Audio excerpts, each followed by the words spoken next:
Howdy, folks. Welcome back or welcome aboard. Well, we got to tell you, this is our first broadcast sitting behind a brand new version of our software application that we use to broadcast with. It's put out by Spreaker, and it is completely changed up and challenging, and no matter how much we practice, we're still not comfortable with the fact that, well, actually, until we get done, we won't know whether it's doing anything at all. I'm sitting on the controls, and it's like Fantasyland. Look at it this way. It's kind of like I was thinking about it. Was going to use a work analogy, where you go into work and your IT department has done their dead level best overnight to update all the software applications and everything. And in addition to updating the software, they decided to rearrange your screen. So when you log in, nothing is where it belongs, because IT thinks that all spreadsheet applications go in the upper left-hand corner and word processing documents go in the lower right, and you just have to fish around for your web browser because you're not supposed to be doing that at work anyway. I mean, they're just so think about that. It's either that or the fact that, for our younger audience who don't necessarily have computer screens at work. I can't imagine that, but maybe it's true. But surely everybody has like a smartphone or a tablet or a pad or something like that, and you loan it to your friend over the weekend because they need it. And the first thing that they do is they decide that you have the wrong apps on the first screen. So, they hold down, they move all your apps around to where they're not where what you think is they belong. And then that led me to the thought about Steve Jobs and how he viewed the world very uniquely, which is why we have a lot of the technology we have today. And one of the things I guarantee you he would have told someone, I guarantee it, is when he was told that something was intuitive, his response would be, intuitive for one person is not intuitive for everyone. Everyone has their own version of how a computer operates intuitively. Right. You follow me? Yep. I guarantee you Jobs would have come up with that response. You're listening to the Doc Owen Show. I hope. You never know. You never know. We're going to do our dead level best. We're going to put out 55 minutes, and after that, we'll see what happens. We will either have it or we'll have to redo it. There you go. But it won't be immediately. No. It's DOCOWENSHOW. We are all over social media under that moniker. We have a fabulous website, DocOwenShow.com, which has a tab on it that says Store, and that is growing. The inventory is growing. We're doing a little business out of it. It's a lot of fun. And it's built on, the principles that basically we talk about on the show. Our tagline is we deliver truth to youth. So our product lines out there in the store tend to do exactly the same thing. We have a free, no charge, absolutely zip, nada, nothing charge for our apps on both iPhone and Android devices. So eyes are lighting up. There's sounds going off that we have this is a lot of fun. Goodness. We'll just see what happens. Is there a bar around here? And I guess I guess we need to, and then to top it all off, where it's just the two of us in the Hilltop studio. Say hello, Miss Surefire. Howdy, folks. I'm managing here. I'm managing. Uncle Bocce did something that took a lot of gall, and it just flat wore him out. So he's not going to be with us tonight, and he may well not be with us for a week or two. That's right. He had to have a little emergency surgery. So, I mean, he's fine, had gallbladder removed, but So keep Uncle Botcher in your prayers. That's right. That He just needs to rest up and relax. He needs to be out there digging in the gardens as soon as possible. So we will begin our show in the 2/3 traditional manner. We'll have to do without the history, and I think the interview that we've got scheduled for tonight will fill in an awful lot of what Uncle Botcha and I were going to talk about, and that is the kind of rounding out the Electoral College discussion and talking about the United States as a republic, not a democracy. And you know what they say, history repeats itself, so sooner or later it'll come back around, right? And it'll hit you again. There you go. So we will start it off. Ms. Surefire will give us an inspirational quote, and I've got a quote on leadership all queued up. Ms. Surefire, take it away. And tonight's quote comes from a site that I hadn't seen until today, and I thought, oh, these are pretty nifty quotes. It's from a website called wisdomquotes.com. Okay, sounds like it's made for us. And they've got like a bunch of them. So tonight's quote comes from a man by the name of Mencius.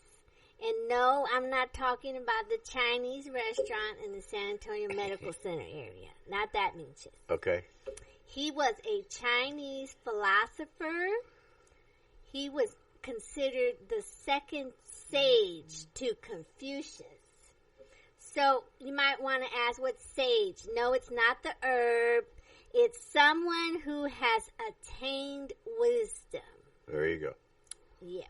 Yep. And his quote is, friends are like siblings God never gave us. Oh, I like it. Yes. And I like it. It holds true to me, especially today with my friend at lunchtime. There you go. Oh, that's perfect. Mm-hmm. I like it. Our leadership quote tonight comes from the book the friend of the show gave us named G. And it's the title of the book is God Bless America, and it weaves in a lot of patriotic American stuff with and helps us understand the foundations that it has in the Bible and in Christianity. This one's on leadership, and it's from Andrew Jackson. All right, old Stonewall they called him. Andrew said, "The Bible is the rock on which our republic rests." Nice. Yep. And lest we forget that is certainly one of our challenges in today's world. And the interview that we have for you tonight is with Nico Lahood, a friend of ours that we sit down with once a month, and we were actually able to have kind of an extended conversation, so that's going to help out in the absence of Uncle Botchy. So, we'll fill the time instead of cutting it in half like we normally do. We'll just have like a 40-minute long conversation. And the first part of it is about the biblical aspect of Nico's got a new webcast out there that he is working on called R-Rated Christianity. That's a good discussion. And then the second part is about, we talked about the Electoral College and the Republic, the democratic republic that we operate in and how important it is. So that'll bring us back to the Andrew Jackson quote about the Bible being the rock upon which the republic rests. And I think you'll find it quite informative. Before we dive into maybe we should dive into the interview with Nico, and then we'll wrap it up after that because, right? I want to talk just a little bit about current events. That's true. It'll be a little bit. It's exactly what we'll have left if we're broadcasting at all. That's true. You never know. Well, we're gonna be somewhere hung up on a cloud. We're gonna play like we are. Yeah, I saw something the other day. You know what the cloud is? This computing cloud that everybody's talking about. What is? All you're doing is working on somebody else's computer. Oh. Think about that. That's kind of scary. Day in and day out. That could be like a scary movie. Okay, so we're going to find out if if you wind up with 40 minutes of silence after this is over, trust me, we will not publish it. That's right. We'll just have to go back to the drawing board. Learning experience. Or you can sit there and meditate and understand that the conversation going on behind the scenes is absolutely fabulous. Go for it, Ms. Surefire. Let's talk to Nico. There you go. 15, 20 minutes to sit down with us once a month. And I love it. we swap stories, some on the air, some not. That's right. You don't want some of the off air. But Nico is the proud papa of a new podcast.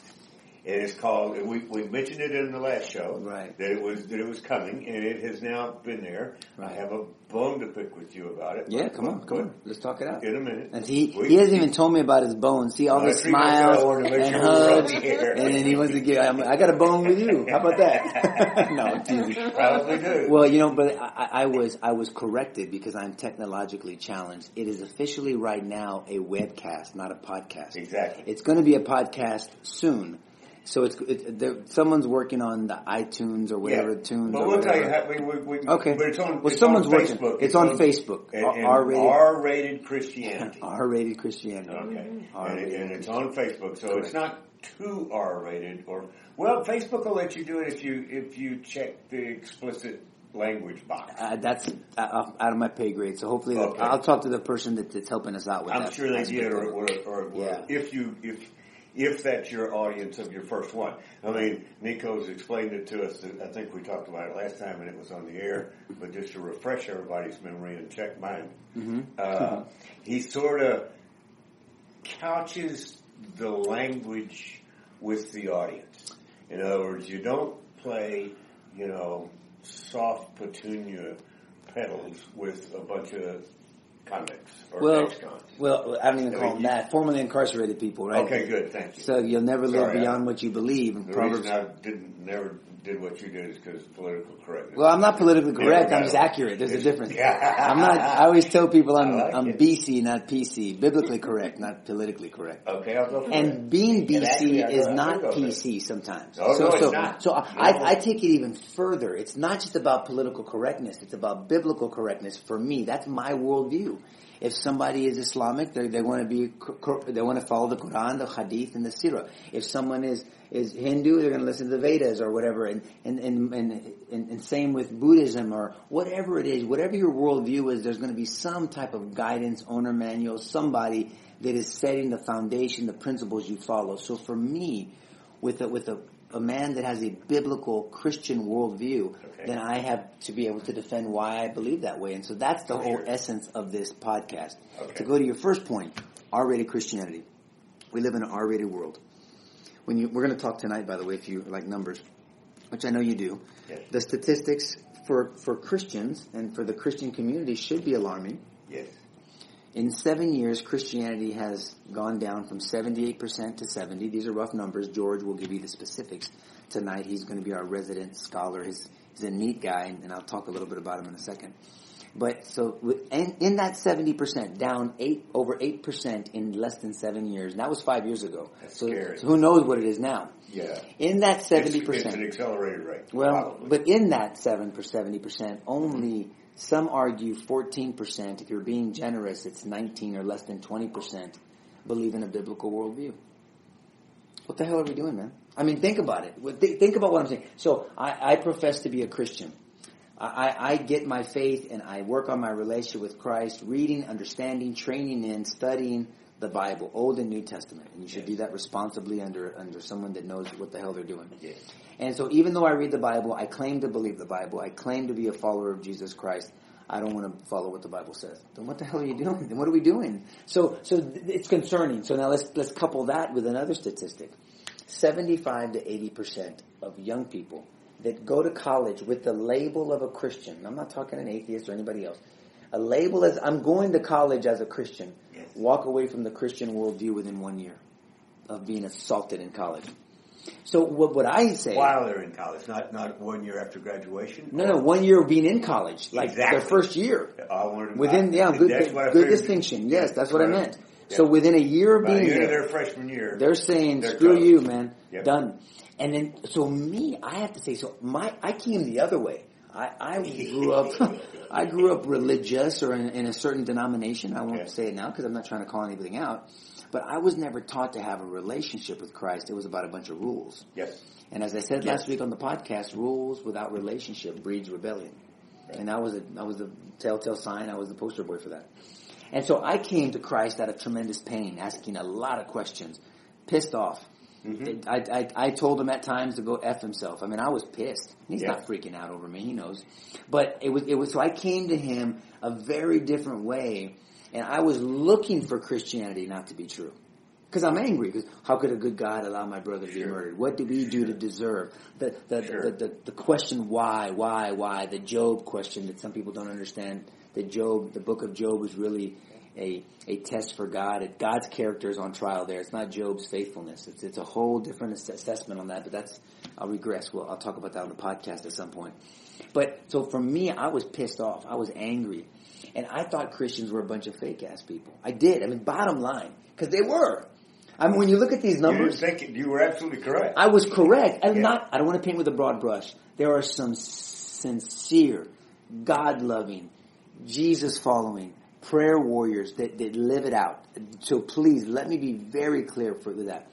But there are a huge number of them that are not persuaded. Paul calls it being convinced in Corinthians and Timothy. Being convinced by the worldview that he was professing. There's people that are not convinced. And so if you're not convinced about something, if you're not going to buy it, vote for it, follow it, support it, recommend it. If you're convinced by a plumber, you're going to recommend the plumber. If you're persuaded by a politician, you're going to vote for them and tell other people to vote for them. If you're persuaded by this car over that car, you're going to spend your money here. So we are living a world of constant persuasion and convincing. I mean, it's the ultimate multi-level marketing deal, right? Without it being fake and without it being a pyramid. Christianity is something that you make an appeal to people through your behavior and through your words and through your understanding of what it means. 2 Corinthians 5 tells us that. Being an ambassador for Christ in a foreign land. God's making his appeal through us. So for me, my calling is to be real about it. Not to be a fake-ass Christian. I don't have a fish on the back of my car. I'm all tatted up. I kind of talk rough sometimes. I get it. I never use the Lord's name in vain. I don't curse people, but sometimes I cuss. Get over it. And I want to reach people where they're at so I can convince them that this guy named Jesus Christ that walked on this earth, historically, 2,000 plus years ago, was exactly who he said he was. And I put that on trial. When I was asking my questions, Doc, I put Christianity on trial, like other people have done. Don't get me wrong, I wasn't the first person to do it. Lee Strobel, Jim Warner Wallace, Josh McDowell. There's other people, apologists, people that defend the worldview of Christianity. Put it on, and for me as a legal guy, as a prosecutor that looks at evidence, I put Christianity on trial. And it didn't, it didn't get any freebies. It didn't get a freebie. Right. You don't get a pass because I used to be, I didn't want it to be true. I can't say that enough. No, because let me tell you why. Yeah. It was the same reason why other people don't want it to be true. Because then what am I going to do? Now I got to live my life differently. Exactly. I don't get to be my own God. I don't get to make up my own rules. Right. Well, I was in charge till I accepted absolutely. I mean, that's look, if we're talking real, then that's real. Yep. That is exactly what the issue is. That's exactly what the issue is. And it was for me too. So for me, because I've seen the transformation of following life the way the Christian worldview says, to studying the guy named Jesus Christ, and to do what he says to do, and to be persuaded that when we're leaving this earth, and Doc, FYI, we're all leaving this earth, man. Just that, you are too. I got it. I know. I know. Debbie Downer. Bubble after bubble. I'm sorry, brother. I speak length of days over you, brother. He cussed in Spanish. It's okay. But my point is, it matters. And so what I would not receive is something that C.S. Lewis said and some other people said, and I think Lee said it also, Strobel. Christianity, it's either infinitely important, meaning it means everything to somebody or should, or it ain't worth the crap. And that Jesus was the ultimate liar and we're all full of it. Think about it, because he's not a good person if he's not telling you the truth. No. If he's not who he says he is, he's not a good person. He's a nut job, or he's the devil himself. He claimed to be God. Right. He said, if you've seen me, you've seen me and God are the one. Me and the Father are the one. Right. I am the way, the truth, and the life, and no one gets to the Father but through me. So he's either a fraud and a piece of whatever you want to call him, or he is who he is, and then it has eternal purpose and influence and effect on your life and your children's life. So it was that type of analysis, Doc. And you and I have talked about my anger after my brother was murdered and all that stuff and that journey of going through that functional angerholic world that I'd self-diagnosed myself with. And so like I said, man, it's just a real journey with Christ. I came very differently. I asked every questions. I didn't give any freebies. I don't play golf, but no mulligans. Is that what they're called, mulligans? Yep. Christianity. Do-overs in current terminology. Okay, sorry. Well, there were no do-overs. No, mulligans, absolutely correct. Yeah. But whatever the terminology is, absolutely the Christian worldview didn't get it, man. Yeah. And that's why I'm totally persuaded, because I used my legal mind when I started this journey. You've used a term often that I'm not sure my audience understands, and I wasn't sure that I did either. Well, and that is the apologist, or as you refer to apologetics. The apologist, by name, et cetera, et cetera. Thank you. Great question. That's why you do what you do. Drive down into that. I'll tell you exactly. It won't take long. Okay. Apologetics means defending the faith. You can be an apologist for Islam. You can be an apologist for Christianity. You can be an apologist. Because when I first heard you use it, it's not apologizing. When I first heard you use it, it called up a negative connotation. Yeah, apologia is the word in Greek. It means to give an answer. Okay. Apologia is the Greek word. Okay. So when someone is an apologist for whatever worldview or position, that means you're giving an answer. Got it. For me as a Christian, 1 Peter 3:15 and 2 Timothy 2:15 tell me and actually state that if you're a follower of Jesus Christ, you need to be a litigator for him. You need to be an apologist. Give an answer. It came very natural to me, right? Yeah. And so 1 Peter 3:15 says, always be prepared. Let me use that word again. Always be prepared to give an answer to who? To whomever asks you. Correct. Why you have the hope. Not just in church. I get that. Not when it's comfortable. No. Not when it's always be prepared to give an answer to everyone why you have the hope you do in Christ or in God. In 2 Timothy 2:15 says, do your best to show yourself approved to God. Right. Listen to this part. A worker, meaning you have to work, who is not ashamed, that's key, to properly handle the word of truth. And so many people that wear the banner of Christian do not properly handle the word of truth. And I think that's a disservice. It leaves a false impression and lets the people like Bill Maher and Sam Harris out there ridicule, talk down, be rude, be disrespectful to Christians. And then there's no one there to give an answer. And then he'll get some schmuck on there that claims to be a Christian that's not prepared for the discussion and look like a fool. And then Bill goes, hey, I told you I was right. Which he does on purpose. I mean, he's of course, Daddy. To me, it's his show. I would rather, in God willing, in a perfect world, first of all, I would love to talk with Bill Maher.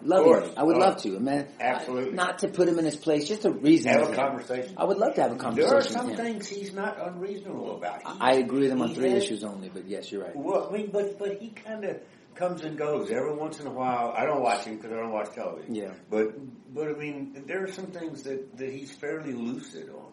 Look, he's obviously an intelligent man. Exactly. He already has his agenda or his mind made up, and so he's charismatic. He's funny at times, so he can sell it well. Yeah. And then if your opponent is not trained up and ready to take it, well, then you look like you're something better than you are, and that I don't mean that to be mean. No, it's a setup. Now, somebody like Joe Rogan. I take a great risk coming in here with you every time. What is that? You're afraid you're going to lose your wallet or what? No. You're going to keep your wallet to yourself. Talking about Bill Maher, he's not going to have anybody on that's intelligent. I take great risks. Thank you. I think that was a compliment. Thank you, Daddy. Well, Joe Rogan is another guy. I don't follow any podcasts. I don't have time. But I do watch his webcast every once in a while, depending on the topic. Get a snippet, yeah. And he seems to be a man that really is asking legitimate questions. He has legitimate questions, and there's answers. And so someone like him, I think, would have a wonderful conversation of, hey, tell me about this Christian worldview, because I've had some people on. I've seen some people that really don't do it justice. I mean, I get it. Yeah, sure, it's frustrating for me because there's answers for people. And that's when I talk to young people or older. I just tell them, look, here's the analogy I used last night when I was talking to a group of people, 25 folks, young people that claim to be atheist and agnostic, and sharing my testimony in my faith. And it was not very PG rated. I just talked the way I talk. I told them, I go, let me tell you the example that I see all the time. You'll get someone that has a secular worldview or a different worldview that will just pick anyone that has a banner of a Christian on them. Oh, you're a Christian? Great. Well, what's the answer to this question? Well, I don't know. Aha, Christianity sucks. Well, no, it doesn't. I do. I mean, that's like, here's the analogy about it. Well, think about it. It's not a bad course just because you fucked it. Well, hey, brother, let me tell you the analogy. No, you're right. So I ask you about a calculus question, and you don't know it. Do I say, aha, calculus sucks, it's not true? If that were true. Well, what don't you know about it? but, something you don't know about. The wall. Well, but you understand my point? Sir, So if someone asks me about calculus and I don't know the answer, right. It's not that calculus isn't true. It's not that there's not an answer. It's just Nico Lahood doesn't know it. Right. So that's the analogy I give with Chris. So you need to talk to someone that's very well versed in different aspects. Remember, the Bible is a historical book. Yes. You cannot read that book in 2019 when English wasn't even around back then. When in the Old Testament it was written in Hebrew, in ancient Hebrew. In the New Testament it was Greek. You have to understand what they call hermeneutics. That means the translation, the study of translations of not just the Bible, of any antiquities books. You have to understand, or at least be familiar with textual criticism, meaning that if you don't have the original writing, how do you can tell that the duplicate is the same and accurate to the original? Doesn't just apply to Christianity and the Christian books. No, it does. To all antiquities, all old books. And so it's an objective study of these things. You have to understand culture. You have to understand language. You have to understand the society at that time. Yep. Something that made sense to them might not make sense to us. So you have to, context matters. So someone could be in a situation where, I give the example where I punch somebody. Well, if you came in on a piece of that, they'd be like, Nico just committed an assault. But if you were in 10 seconds earlier, or if you stayed 10 seconds after, you would have seen the person that I punched had a knife at my stomach. Yeah. I punched myself in self-defense. So did I punch them? Yes, but it wasn't an assault. Now it was self-defense. Context matters. I mean, and so in the Bible too. Yep. So what we do is we read the Bible in English. And I'm not saying you make up your own. There's only one interpretation of the Bible, period, end of story. But our job is to study what that is. But that hermeneutics that you as you go through, that's part of what makes it challenging to interpret. I mean, that's part of what makes it challenging to answer those questions on your own without guidance, as you referred to earlier. Look, reading the Bible will bless you. I promise you. Oh, I get that. But Absolutely. wisdom comes from knowledge plus understanding. Think about it. Let's let that sink in. So true wisdom, the practical side of problem solving, as my brother George says, my buddy George, who'll be on tonight with me. The practical side of problem solving. Wisdom is not just knowledge, but it's understanding that knowledge. So I might have knowledge of the law. I can regurgitate the penal code. I have it memorized to have a photographic memory. But if I don't understand that knowledge, I have use what? Yeah, I don't have wisdom. I don't have a practical application of problem solving. That's right. And so that's what's missing here, is just a real practical approach. And then being real. People think that to be a Christian you have to be some fake ass, and I'm just not. The Bible study that I lead for 9 years now, 9+ years. It's raw, man. Well, I mean, the words I use in that study I would not use on your podcast because I don't want to offend your virgin ears. But I'm just saying I never. I cursed. think there's a lot of people that listen to my podcast that could stand to hear it. Okay, well, I don't know. I don't know the rules of podcasting. That's one of the reasons that what you can promoting. say and not say. That's one of the reasons that we promote. Yeah. And before we get off the subject, I started off by saying that I was going to have a conversation with you about something. Okay. Oh yeah, you would tell me that. So this R-rated Christianity thing, you did it on Thursday night at 8 o'clock, Last Thursday, right? Yes, sir. 8:30. Okay. Is that a standard? Great question. We're working on that. Today we're starting at 9 because my buddy 9 George, 9 p.m. Okay. He is teaching to some young adults. I know you're asleep by 7. I get it. Oh. We're on our 6 years we've been Thursday night at 8 o'clock. So I was wondering what I did to offend you. Oh, I didn't know that, brother. Every week? You're kidding me. No, it's a great time slot. Come on down. Well, see, I didn't know that, Daddy. Well, here's the deal. With what we're doing now. Listen to my brother's podcast first. Mine's recorded.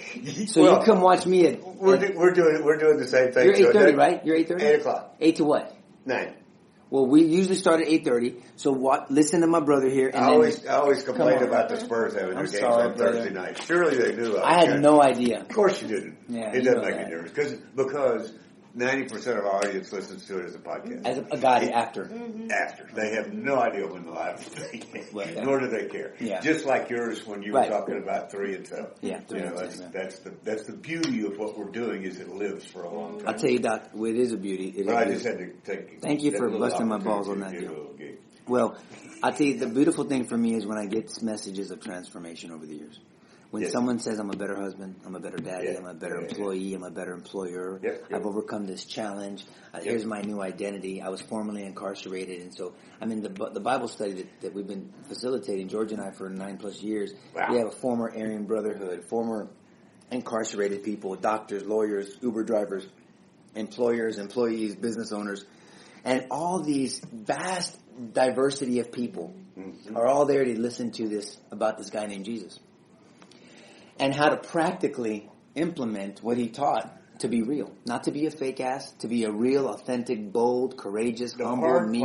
That's why you're reaching people. Is because the hard fart. You said hard. That's not it. Yeah. Could be a soft one too. That's all right. We'll cut it.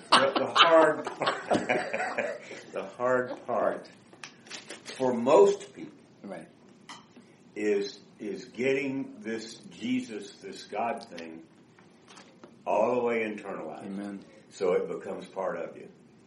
Right? It's called the living word. It's got to live through your life. Yes. I mean, so what you do on a daily, all the time, represents what that is. And look, church people get pissed off at the way that I preach sometimes. So until they know that they can do it in their own tongue, one of the greatest compliments I got, my brother, is this. And this guy goes, man, Nico, I didn't know you had such a strong understanding of Scripture and that you had a relationship with Christ like you do. It took me about 5 minutes to figure that out. Well, this guy didn't say that. Because I met him in a gym setting. So we were training, boxing, fighting, CrossFit, all that stuff. And I said, why do you say that? Because I invited him to the Bible study. What, you know he was a DA? I mean, No, this is before I was DA. Okay. This is before me. He knew as a lawyer. He knew me as a lawyer. Lawyer guy that CrossFits and trains martial arts. I mean, that was it. And so... And then the next day he came back after Bible study. He goes, man, I didn't know you. I go, why? Because you're just a regular guy. I was like, I didn't know I had to be some goofy SOB to love Christ, man. And this is what matters. Now, I will tell you, church people get a little worked up on me. Well, of course they do. They get worked up on me. Because I call them out. And Ephesians 4:15 says, speak the truth in love. And so I say this lovingly.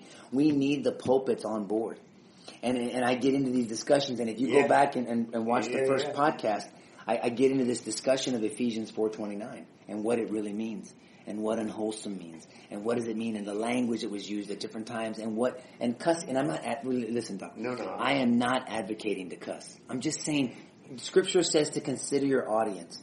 So if I'm doing a prison ministry, it's a different style, same message. Of course it is. Same message. If I'm behind a pulpit, and by the way, I have been honored to preach at a number of churches. I'm not dropping one F-bomb unless it's forgive. No. That's the only F-bomb you say in church. Yeah. Because considering your audience, when you are being invited into someone's home, you act the way they ask you to. Now, the message is the same. My passion is the same. But I adjust my delivery because of the audience.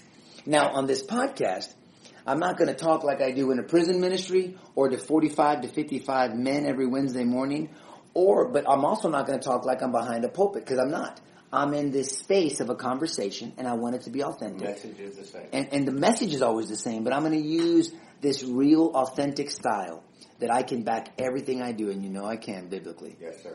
And I humble myself every day, my brother. And the guy tonight, I wanted to talk about him earlier, the guy tonight, George Arujo, is responsible for the most of my theological and spiritual, not relational, but spiritual growth and understanding of Christianity. Cool. Historically and theologically, he's one of my best friends, and he is a scholar among scholars. He's brilliant. You'll be blessed by listening to his mind.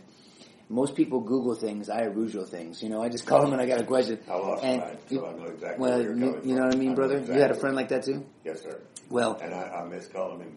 You'll see him again. But so he's going to be on tonight regularly, and so him and I have been having these R-rated conversations for about 10 years now. And so what we want to do is have those conversations on camera. There you go. Come on into our world. Yeah. And that's applying Christianity and being harsh when we have to be harsh and being loving when we have to be loving, being humble all the time. and then molding ourselves into an expression of Christ. You're on to something major. Oh, so that, well, look, it matters to my kids. Let me tell you, I'll say this, and you take it, this conversation where you want to take it. I've said this many times. I don't remember if I've said it to you, so bear with me. I saw a lot of, I'm going to say it, I saw a lot of shit when I was the DA, brother. Okay? Oh. A lot. I mean, babies' death, I've shared them with you. Vile, ugly, depraved hearts, seared consciences, depravity of the human condition. I can imagine. Evil, okay? Exactly. And as ugly as the stuff that I saw. We see the tip of the iceberg in the media. Oh, yeah, but just the tip. Just the the tip down. I know. I got it. And as much ugliness and evil that I saw, nothing kept me up at night. Like, truly kept me up at night. Like the thought of the world that I'm going to leave back to my children and grandchildren. That literally, I'm telling you, I mean, it literally keeps me up at night. That's what it's supposed to be. Studying. I don't watch any TV. That's I watch the job, YouTube. dude. My YouTube is my TV because I'm studying, I'm reading, and having discussions with George, and he's you just, I think you're really going to be impressed with him. But it's just that's me. So I owe it to my kids, my grandkids. I owe it to your lineage to do our best to leave this world a little better in a very real way. Can I shift the conversation on you? I got a burning question that I want you to answer for the audience. Okay. We've been doing the last couple of weeks. We took up this thing about the Electoral College. Don't know whether really shift gears on you. Oh yeah, to the legal aspect. Yeah. The Electoral College and its importance and what it means. Right. Don't know whether you know it or not. There's a movement out there to get rid of it. Well, the National Popular something compact that all the states that they're pushing all the states to sign into, and if they get a number of states that have the majority of the electoral votes, then they think it's going to become a law. I don't even want to go there, but there's a big movement for it. So we took up on the show explaining the Electoral College and why it's important. Oh, good. It's very important, by the way. It's extremely important. It's critical to that. If you want to be constitutional republic, it's critical. Now, what? You just said the word that I wanted to ask you about. Oh. What bothers me, or what I've always kind of put the emphasis on, let's put it that way. Mm-hmm. If I were typing it out, this would be in bold italics. Right. And to the republic for which it stands. One nation, under God, by the way. Yes, sir. But that, and to the republic, I don't think the vast majority, certainly of the young people, old people, I think that what that means has been completely lost. That's because we don't teach civics anymore. We've dumbed down our society for a reason. Help me explain. Explain to the audience. Okay, you've explained what it... Well, because they say... Electoral colleges, yes, right? sir. We got that. It's representation. But I'm tired of hearing that we live in a democracy. Well, we don't. We technically don't. We have democratic ideas and things that we work with, but we don't live in a democracy because the populist vote doesn't control, and you don't want it. Republic. That's right. Constitutional republic, right? Yes, sir. But all I'm saying is this: if you get rid of the Electoral College, one of two things, in my opinion, this is my opinion, I haven't put a lot of thought into it, will happen. You will either have a emptying out of the middle of America, and everybody's going to move to California and New York because they control, right? Because that's where the population. Because think about it, the populist vote. Everybody made a big deal because Hillary Clinton won the popular vote barely. Oh no, I didn't. Yeah. Okay. Oh, yeah. So, but when you think about the electoral, the colleges in the states that President Trump won, I mean, it wasn't even close. No. But density wise, population wise, I'll refer to it as the top 10 metropolitan areas in the country are going to elect your officials. That's exactly. And then everybody else becomes irrelevant. That's correct. And then you do not have representation without taxation and all the other stuff that we. So if you like the way those top 10 cities are run, you better either move to them so you can change the vote. So all those cities, but they won't. But if the people that have a different opinion move to those cities, they're going to be overpopulated, and the rest of America becomes obsolete. I mean, it becomes a ghost town. Okay. Either you move to the areas that would control, right? So you try to offset the vote. Yeah. Or you become obsolete. It's one of the two that happens. You understand my point? Oh, I understand your point, but I'm you can't get rid of the Electoral College. Well, no way. You can't. Your voice has to matter. That's what our forefathers realized, and that's why it was set up that way. They're brilliant men. So what does that have to do with calling it a republic? What do you mean? Well, I mean, and to the republic for which it stands. Where's the republic in our United States? You're asking, or are you making a statement? No, I'm asking. You know the Not answer. for me. Well, well let's talk about that. I'm not as versed on that as you are. So you got no. it. Talk to Yeah, me. you are. Well, I mean, give me where you're going with it, and then I'll have a comment. I promise you. I view it as the fact that a democracy, a true democracy, is basically mob rule.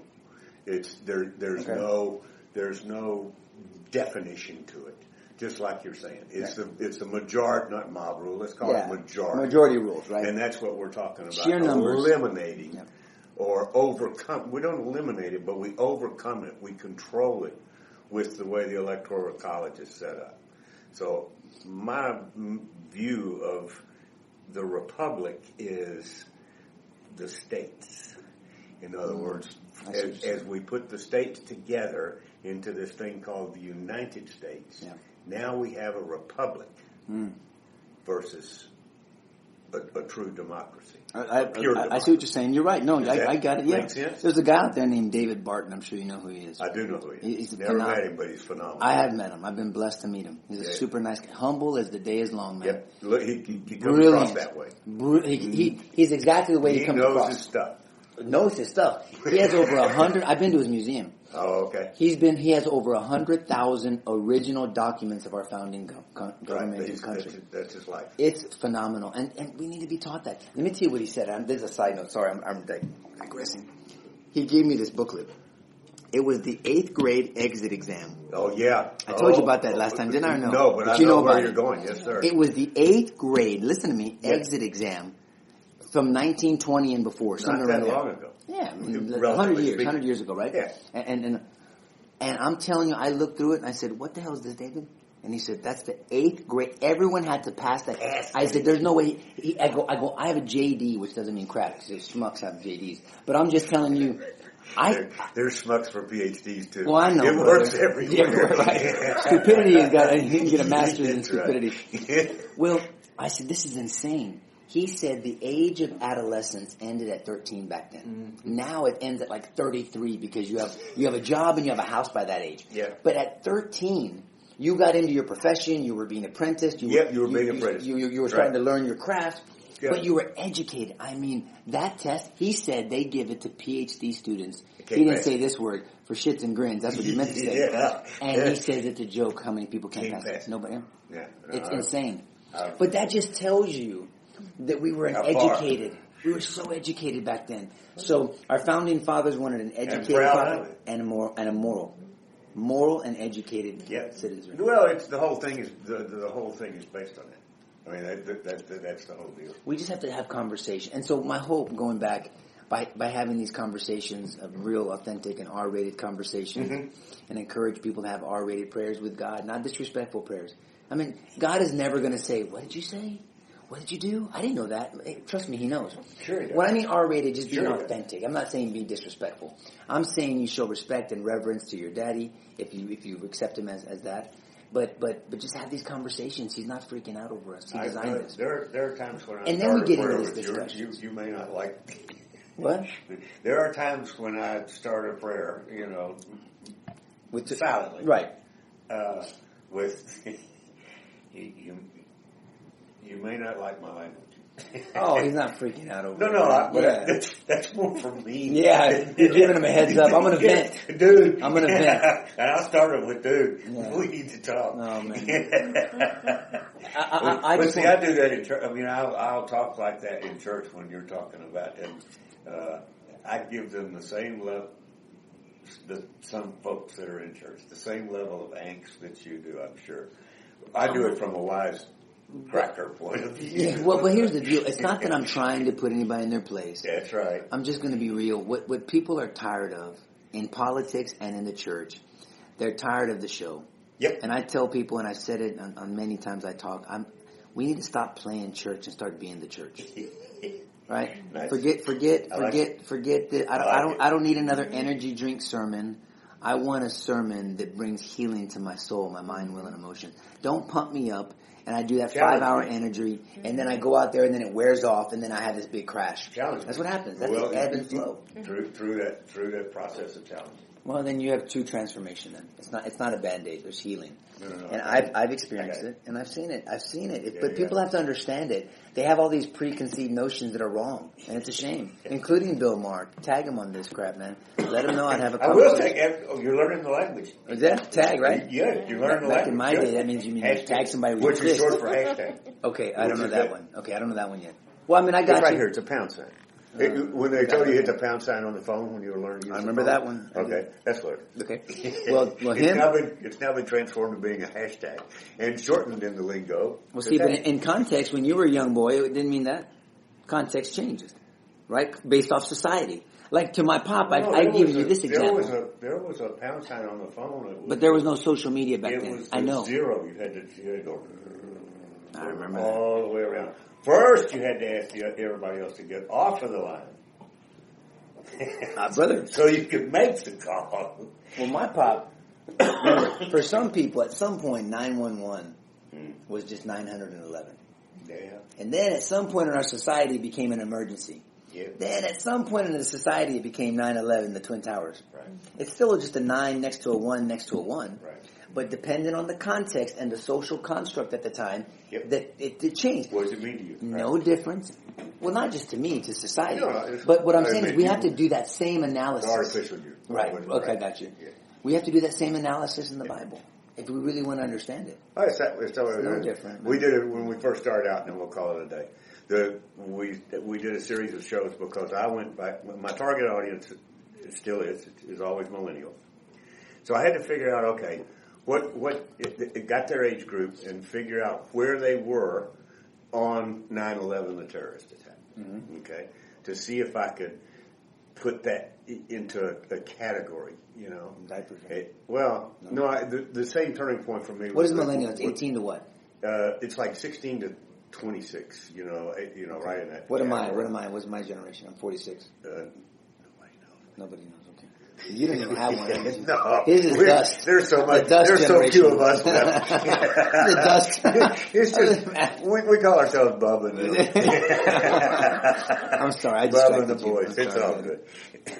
But the first few shows I did were because I kept hearing about all these things as if they were history. What occurred in the 60s, what occurred in the 70s, what occurred in the 80s. And I'm like, no, I'm sorry, that's not history. As long as I'm alive, that's my life. It's not history. It's true. But for them it is, though. So I did this thing called, history as life in the 60s. That's good. And I gave them the context of what they had probably learned about the 60s. And I said, no, yeah, I was there. You were there. Let me give you some. But you're young, though. Can I ask you? You're not a woman, so I can ask you. Unless you feel like being a woman. It's up to you. I'm 74 years old. Are you really? Yeah. God bless you, Daddy. You got 20 more years I speak over you. How about that? Is that cool? I figure that's 20? I figure that's about right. I grew up that 74. Most of the men in my family have always died by the time they're 55. So when I hit 55, I was like, I'm on borrowed time. Yeah. Well, my doctor says, playing with house money. Yeah. He said, but for does he take 20 care of years himself now. Is he taking care of himself? I'm going to talk Pretty to much. No, I'm pretty much nothing. Pretty much. Don't half-ass it, Doc. Not totally. Can't half-ass it. Come on, man. Not totally. I try. I'll work on him. I'm not. I always figured if I made 75, I was in good shape, and that would be a real stretch, and I'd be happy to be there. Oh, no, baby. But now I'm there, and it's like, you have grandchildren, don't you? Well, yeah. Okay, how old are they? I have great grandchildren. Do you really? Damn, you started young. My pop's 82. My pop is 82, and I'm shooting for 100. Are you good? Okay. I think that's a viable. But then you better. But if you're going to strive for that, you got to do something to strive for it. You can't just walk along. Okay. No. I exercise, eat right. I'll talk to him about it after. We're going to do a show on health. We should do a show on health. I have a glass of wine with dinner every night. That's okay. The problem here. But study the blue zones. Study the blue zones. You know what those are? The what? The blue zones? Blue zones. Not by that tag. Those are the areas. As you would put it. No, I would not put it. Those are the societies and the areas like Okinawans and the Hunts of people that live long time. Yeah. Oh, yeah. And so you study all blue natural zones. For sure. All natural. I whole get food, that. plant-based. I've made all those changes. Okay. I've made all of those changes. And so don't reinvent the wheel. I mean, so if I look at Every the time the people that doctor live, wants to prescribe something, I'm like, there you go. I'll get No, back to you on amen. that. Well, there's a natural Let me way see to if do I it. can find a natural source. It's Yes. there. Yeah. So that's all. No, Yeah. I'm in on that. Been Okay. in on that for ever since I had a stroke when I was 41. That kind of got my attention. Yeah. And then, Did you really? yeah, when I was So you were on track. with With your family member, you thought for sure. Well, when I fell out, the whole left side of my body went boom. How long did it take you to get better? Because I have a dear friend of mine that 3 years, no son. Okay, I'm so glad you told me that. I'm serious. You blessed me right now, Doc. I have a dear friend of mine. That's one of my testimonies. Yes. No, absolutely. Well, I have a friend that's within 6 months of a stroke. We lose it? And he's still battling it. And someone's How falsely long? 6 months? less than 6 months. Oh. So Did he lose speech? Did he lose? Nope, didn't lose speech. Oh, Just lost the control of his left side. He's fine. Perfect. Come on now, I'm going to Perfect. encourage him. Good. It took me for about 5 years really. My left foot every once in a while when I got very tired Sure. or was under a lot of stress, which was what caused mine in the first place or contributed to it. My left foot would start to tingle like it was going to sleep. Right. And I would sit there and I'll go, okay, I'm going to go play golf. Good. I want you working out. I want you eating right. We're going to talk off air. I'm going to revamp your whole lifestyle. You do every time we talk. No, but I mean, that's just your mind. I want to revamp your body. You got 20. Now you told me 100. Yeah, you got 26 years. Not 20. We're going to be having this conversation. Come on. Somewhere. You won't have any teeth. You'll be in diapers and no teeth, but we'll still have it. You're telling my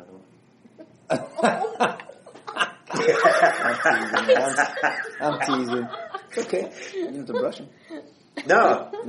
Anytime I get a toothache, I just send them out.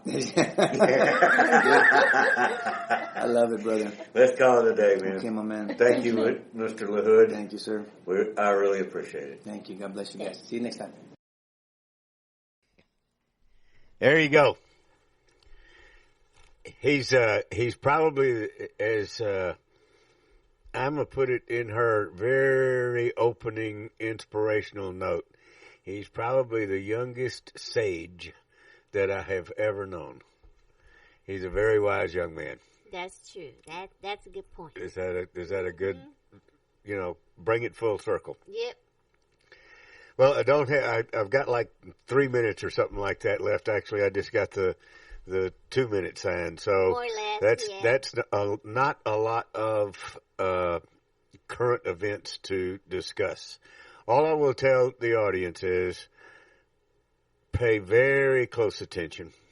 And as we have known for a long, long, long, long time, do not believe everything you read or hear or even see on anything that might be considered a normal news channel or a normal channel. If you're not getting your information through various and sundry means, through the internet, through internet radio, or good solid conversations with friends, then I think you are missing the point. All of the rest of it is just kind of like smoke and mirrors and theater. But there is an awful lot going on behind the scenes, and there is the United States of America at stake, literally, because and this is a global effort. When you see the president traveling around, he is recruiting members to the new, what would be called an alliance, and it's an alliance of folks that are putting together their efforts to bring down the evil that is out there in the world. And it is absolutely out there. It's in the spiritual world. And we have to do things within our natural world, which is where we live and know each other and our being in our natural world, that protect us from these evils of the spiritual world. I do see a lot of that nowadays, even more so. You really do. Good versus evil. Yeah. Yeah, it's very apparent. Mm-hmm. And so the more apparent it gets, the more likely we are to have some very major clashes go on that may or may not be explainable in a natural sense. So, cuddle up to God. Front row. Time to go. You have been listening to the Doc Owen Show. Thank you so much for having us. We really appreciate it. Now go out there this week and take care, pay attention, and God bless. Bye-bye, folks. God bless.